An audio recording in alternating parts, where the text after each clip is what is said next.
Kita ke sorotan berikutnya, Saudara. Didampingi kuasa hukumnya, korban perundungan di SMA Binus Simpruk, Jakarta Selatan mengadukan kejadian yang ia alami ke Komisi 3 DPR dan rapat dengar pendapat umum di gedung DPR.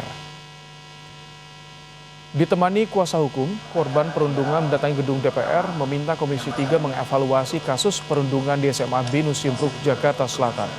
Kuasa hukum korban menyatakan korban telah menjadi korban perundungan dari hari pertama masuk sekolah.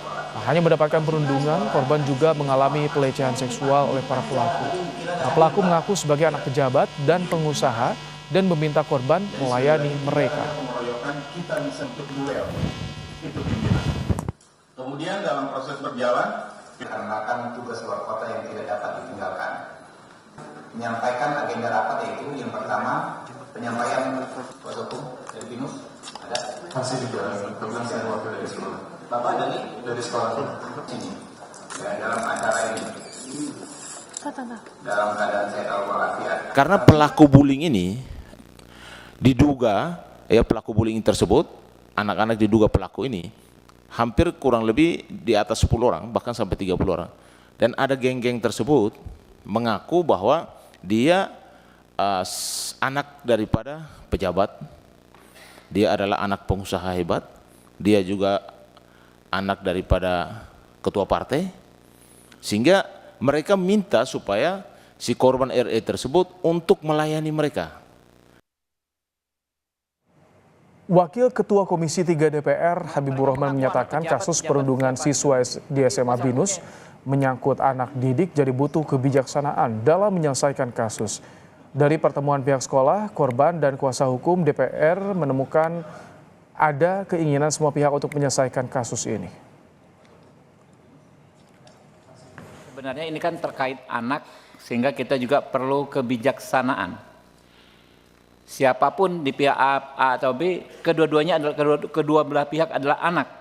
Ya, saya bukan mau membela siapa yang salah siapa yang benar, tapi kalau dalam konteks Binus yang saya tangkap baik dari Pak Sunan selaku kuasa hukum, dari korban, kemudian dari terlapor, dari sekolah, memang ada perbedaan-perbedaan pendapat soal keterangan kejadian per kejadian, tapi dalam konteks semangat, ya kan, ingin masalah ini selesai dengan semangat yang restoratif. Saya melihat ada kesamaan itu yang nanti akan kita dorong ya Pak Kapolres. Sebelumnya pihak sekolah Binus Internasional Simpruk membantah terjadi perundungan di lingkungan sekolah. Kuasa hukum pihak sekolah Oto Hasibuan mengungkapkan peristiwa sebetulnya yang terjadi adalah perselisihan antar siswa. Pihak sekolah menyebut kasus dugaan perundungan ini bergulir setelah adanya laporan dari orang tua salah seorang siswa ke Polres Metro Jakarta Selatan tanpa mengonfirmasi terlebih dahulu ke pihak sekolah. Binus School Simpruk mengaku kooperatif membantu penyidikan polisi dengan menyerahkan bukti CCTV dan memfasilitasi saksi agar kasus ini dapat segera selesai melalui restoratif justice. Soal motif ya, saya katakan peristiwa ini sudah terjadi Januari dan sudah diproses oleh pihak kepolisian dan tidak ada yang exposure yang luar biasa selama ini karena terus dilakukan pertemuan-pertemuan mediasi. Jadi sebenarnya Binus di sini posisinya kan adalah ini seperti kata tadi, ini adalah antara siswa dengan siswa. Siswa yang dilaporkan ini, yang dulunya ada 8 orang, juga ada kuasa hukumnya. Tapi Binus kan berada di tengah, harus memfasilitasi apapun yang bisa membantu penyelesaian RG ini. Ya kan? Jadi oleh karena itu setiap kepolisian memanggil, mengundang kita, pasti kita datang. Perundungan hingga dugaan pelecehan seksual di lingkungan sekolah kembali terjadi. Perundungan dilakukan oleh sesama siswa yang membuat korban trauma. Untuk membahas kasus perundungan ini sudah bergabung bersama kami kriminolog anak Hanifah Hasna. Selamat petang, Mbak Hani. Petang, Mas Ibrahim. Mbak Hani, ini kembali terjadi kasus perundungan di Binus. Lokasinya kini berbeda, dulu di Serpong, sekarang di Simpruk.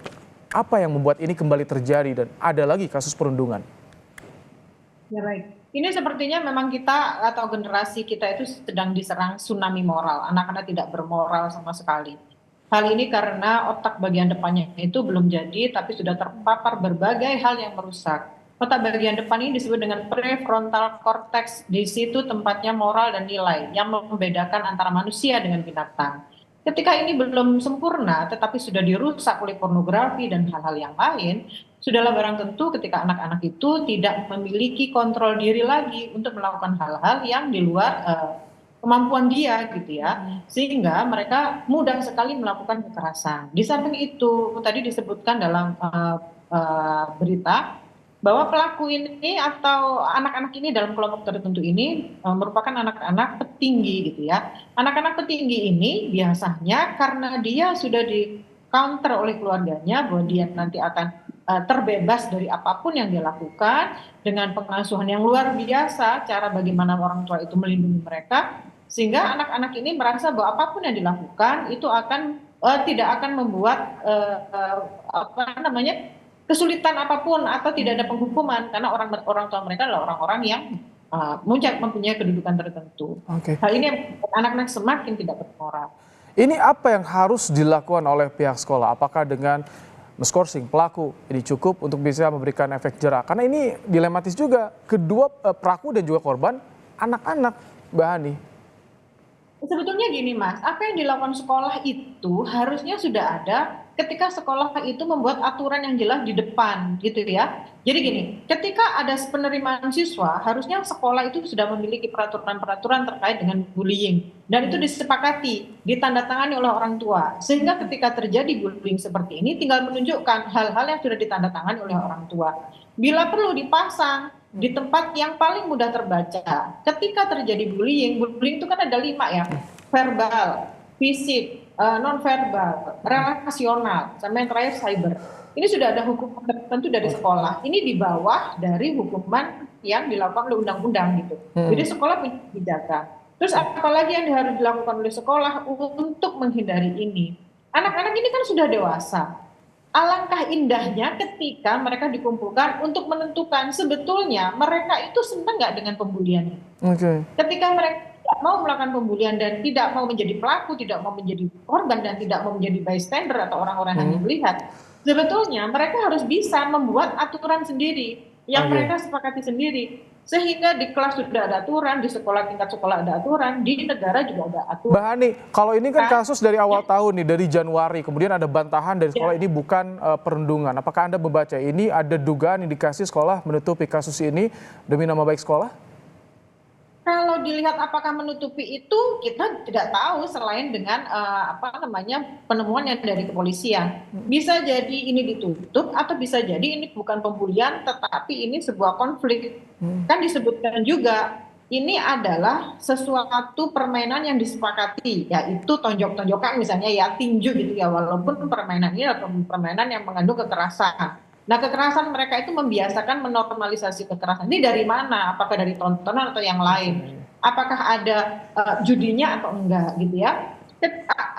Ketika ini dilakukan udah sekian lama, ditutup sekolah, atau satunya lagi mungkin ini sebuah konflik itu adalah kondisi powernya itu sama, bukan powerful sama powerless.